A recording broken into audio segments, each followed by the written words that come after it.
go! Welcome, everyone, to the Tethys Shipyards. I am Takeshi Yamato, the Yard Master, joining our host, the Housecoat Gamer. Yo. Today we are taking a look at...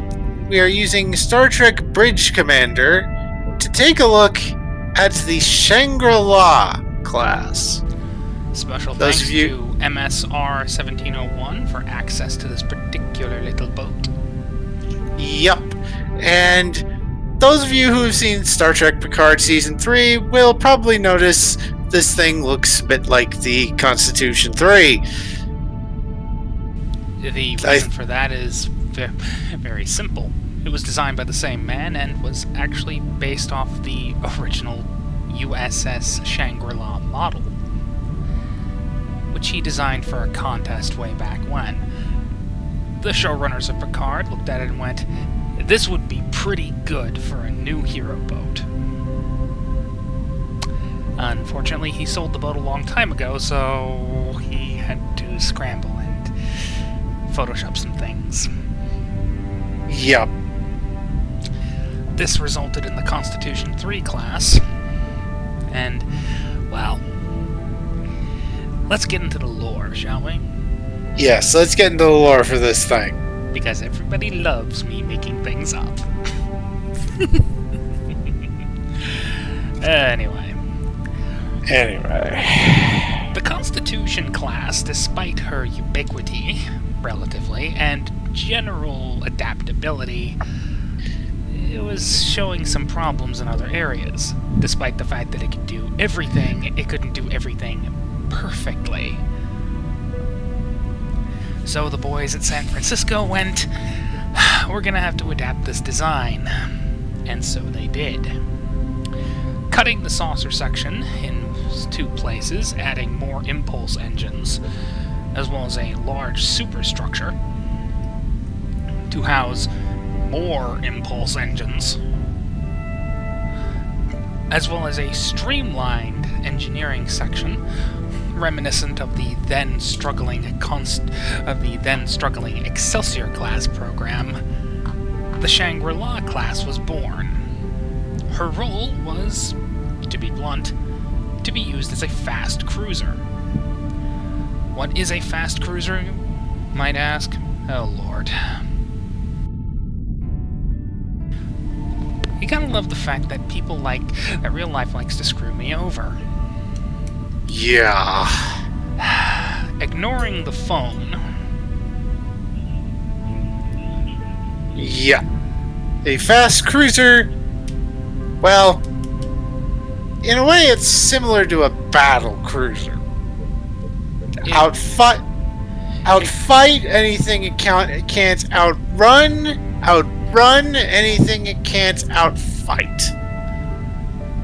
Essentially used as a convoy raider in times of war, though she can also make relatively quick surveys of name any planetary system thanks to her overpowered impulse engines. The Shangri-La class would continue in service up until the Dominion War, mostly due to the fact that, while based on the Constitution class, she was not subject to the rules of the Khitomer Accords. She was not a true Connie. Unfortunately, one vessel, the USS Shangri, was involved in a certain little incident on Stardate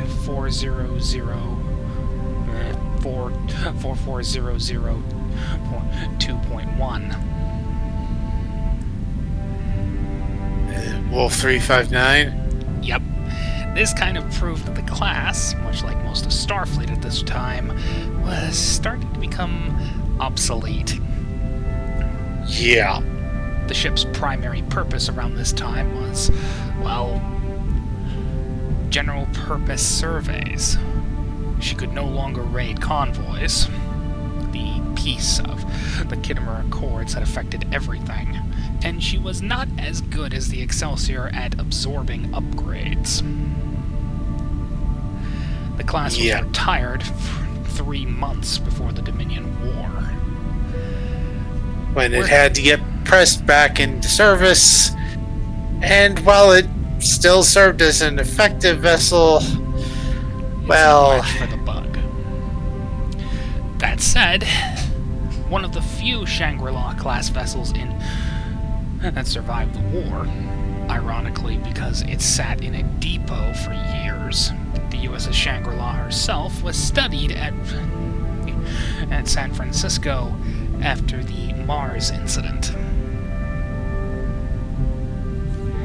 And it was decided she would be used, at least in form, as the basis for a new class of starship.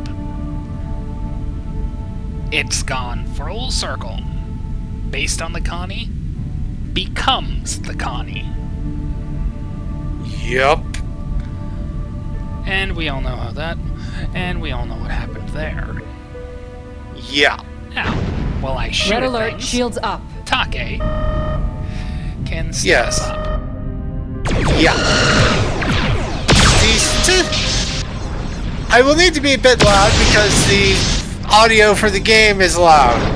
So, this thing has an entered service date of 2287. And it's a scale 4 starship. As such, it has 48 systems points to work with, which we have distributed as follows. Comms 7, computers 7, engines 11, sensors 8, structure 6, weapons 9. This thing is fairly fragile, but it moves like to use automotive terms, it moves like a Formula 1 car and hits like a semi-truck. This is also mirrored in the department values. It has 2 points in security, 1 point in con.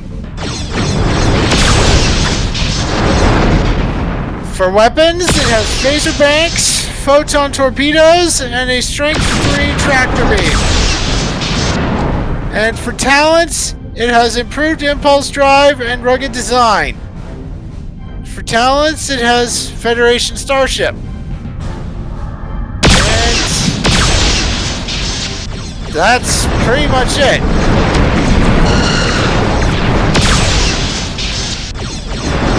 I've been since it was announced in the card that this would be the basis for the new Titan. Sir, we're going to hit. Of course, now I'm going to have to wait to blow up that Insurrection-class destroyer before we can continue on with something I've actually been looking forward to. Yeah. RTSs are fun, but there's only one real showcase the power of that.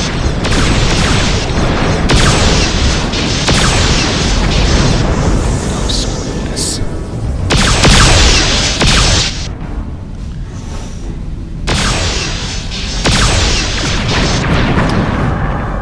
Dreadnought in my rear end. Ugh. Damage up front there. Target hull integrity at 50%. Huh. Guess I got the command. Simulated enemy ship has been Bye-bye. destroyed.